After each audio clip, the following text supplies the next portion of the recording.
अभय जी, विश्वास का इतना बड़ा संकट क्यों है दोनों पक्षों में? क्या वाकई सरकार का कहना है कि कुछ लोग जो हैं इस मुद्दे पर राजनीति कर रहे हैं? क्या आपको भी ऐसा लगता है?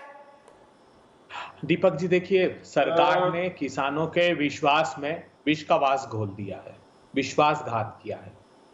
प्रधानमंत्री जी ने अटल बिहारी वाजपेयी जी की बात नहीं मानी।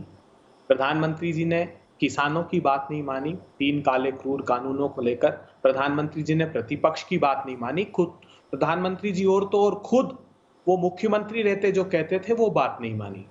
अटल जी ने एपीएमसी एक्ट का मॉडल एक्ट दिया 2003 में और ये अपेक्षा की कि एग्रीकल्चर स्टेट सब्जेक्ट है, इसलिए हम उस राज्यों को प्रेरित करें और ये कानून बनाएं।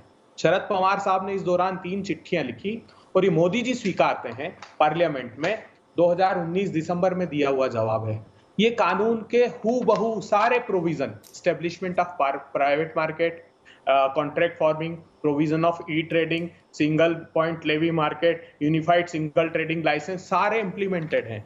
इंप्लीमेंटेड क्या और क्या नहीं है जो इन्होंने जोड़ दिया वो है ये एसेंशियल कमोडिटी एक्ट का सेक्शन 3 में 1A जो ऐड कर दिया वो नहीं है, जिसमें फूड प्रोसेसर और वैल्यू चेन पार्टिसिपेंट को असीमित मात्रा में संग्रहण की अनुमति दे दी। आपने दे दी प्रधानमंत्री जी, तो फिर ये कर दीजिए कि जो किसान कह रहे हैं कि हमको एमएसपी का एक कानून बना दीजिए। कानून बनाने की बात क्यों कह रहे हैं? मोटा अनाज इस बार उत्पादित हुआ है 490 लाख टन, खरीदा कितना सरकार ने? सिर्फ 11 लाख टन। धान और गेहूं खरीदा जाता है, बाकी 6 से 7% से ज्यादा फसल का प्रोक्योरमेंट नहीं करती सरकार। किसान बाजार के भरोसे रहता है। अब बात आई कि क्यों क्रेडेंशियल्स मोदी सरकार के इस तरीके के हैं कि किसान विश्वास नहीं कर रहे हैं। मैं सिर्फ 10 सेकंड में इस पर प्रकाश डालता हूं। प्रधानमंत्री जी जैसे ही आए, सत्ता पर बैठे, उन्होंने 3 अध्यादेश लेकर आए। भूमि के उचित मुआवजे का कानून जो सबने पास किया था, उस पर एक के बाद एक 3 अध्यादेश लाए। किसानों का विश्वास उठा।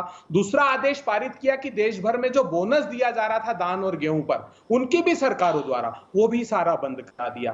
फिर तीसरा उन्होंने शपथ पत्र दिया कि कॉस्ट का 50% ऊपर हम नहीं दे सकते, सुप्रीम कोर्ट में एक शपथ पत्र दे दिया। चौथा, प्रधानमंत्री फसल बीमा योजना, जिसका मैं सुन रहा था अभी संजू वर्मा कह रही थी। आपको मैं नया खुलासा करता हूं, एक आखिरी बात नया खुलासा करता हूं। गुजरात प्रांत ने फसल बीमा योजना रिफ्यूज कर दी प्रधानमंत्री जी की, जिसको सबसे विश्व में अच्छी कहते थे। उन्होंने कहा कि 26,000 करोड़ रुपए का मुनाफा निजी कंपनियों को हुआ है और इतनी ऊंची प्रीमियम गई है कि गुजरात प्रांत वहन नहीं कर सकता। बिहार ने पहले से बंद कर रखी, तेलंगाना और हैदराबाद ने भी मना कर दिया। सारे राज्य इसको मना करेंगे और 20,000 रुपए इनपुट कॉस्ट प्रति इस मुद्दे पर आएंगे, इकबाल सिंह जी बताएंगे, क्योंकि उनकी बहुत गहन स्टडी है। अभय जी बहुत लंबा हो रहा है, अभय जी बहुत लंबा हो रहा है। मैं अपनी एक दर्शक सीता चौधरी जी जयपुर से जुड़ गई है, उनके पास चलूंगा। सीता जी, क्या सोचती है आप इस आंदोलन के बारे में?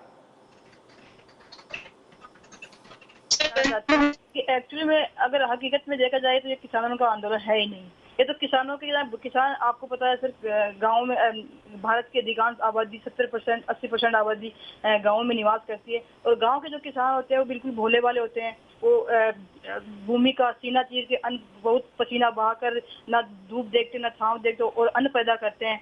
और जो अन्न पैदा करते हैं तो उनको उचित मूल्य भी मिलता है। लेकिन हकीकत देखी जाए तो राजस्थान के किसानों को कोई दिक्कत नहीं है। हनुमानगढ़ और गंगानगर 2 जिले जो पंजाब की सीमा से सटे हुए हैं, उन किसानों को, वो बोले वाले किसान है जो पंजाब के किसानों के बहकावे में आ गए। और आपको पता है कि सर, किसान जब बहकावे में आ जाते हैं तो वो कुछ भी करने के लिए उतारू हो जाते हैं। तो वहाँ जाके दिल्ली पे धरने पे बैठ के, और ये एक्चुअली देखा जाए तो किसानों को कोई धरना नहीं है। ये तो उनके भोले वाले किसानों के कंधे पर बंदूक रखकर एक सरकार के खिलाफ एक आंदोलन जारी किया गया था। और सरकार ने भी जब बार बार ये आंदोलन कर रहे थे तो उनके माननीय अपने सेंट्रल मिनिस्टर है तोमर साहब, उन्होंने बार बार बुलावे का न्योता दिया और बार बार वे गए भी, लेकिन वो बहकावे में आए भोले किसान थे तो इस समस्या का संशोधन नहीं हो पाया।